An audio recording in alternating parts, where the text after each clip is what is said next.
सरकार के बारे में एक ये भी चीज कहा जाता है, मौजूदा सरकार के बारे में, ये एक हाथ से देती है, दूसरे हाथ से ले लेती है, पता भी नहीं चलता। ऐसे कई मामलों में, खासकर जीएसटी वीएसटी वाले मामलों में।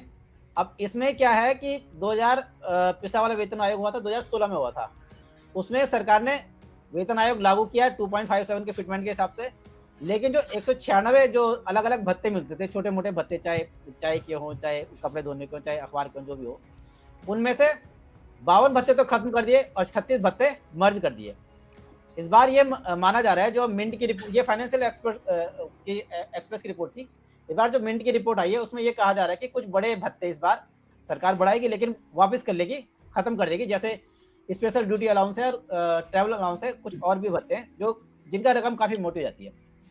तो क्या आपको लगता है कि ये वाला पॉइंट अगर सरकार करती है तो इससे कितना ज्यादा नुकसान सरकार को होगा? और खासकर को लेके भी बता दीजिए, एचआरए में भी कैंची कराने की कोशिश है। पिछले 10 सालों में एचआरए कितना बड़ा है और इस बार एचआरए में कितना होना चाहिए? मतलब इसका एक मोटा मोटा आंकड़ा कर्मचारियों को जरा बता दीजिए कि कितना नुकसान इनको हो सकता है इस बार।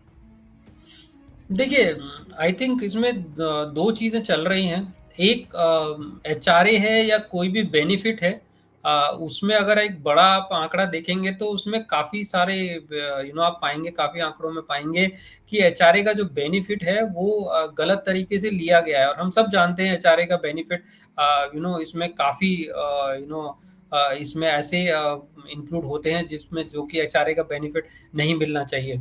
और एचआरए का बेनिफिट जरूर है, सरकार कहीं ना कहीं थोड़ा कटौती करने की कोशिश कर रही है।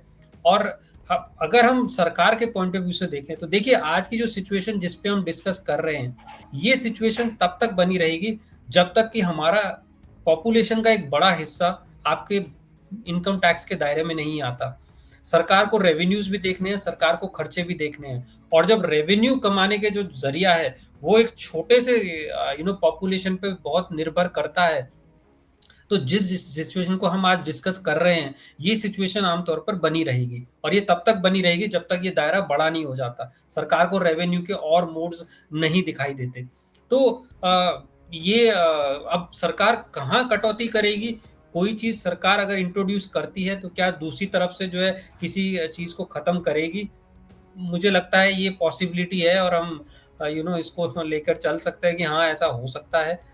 सरकार अगर कुछ बेनिफिट देगी तो कुछ बेनिफिट जो है खत्म करने की भी कोशिश कर सकती है।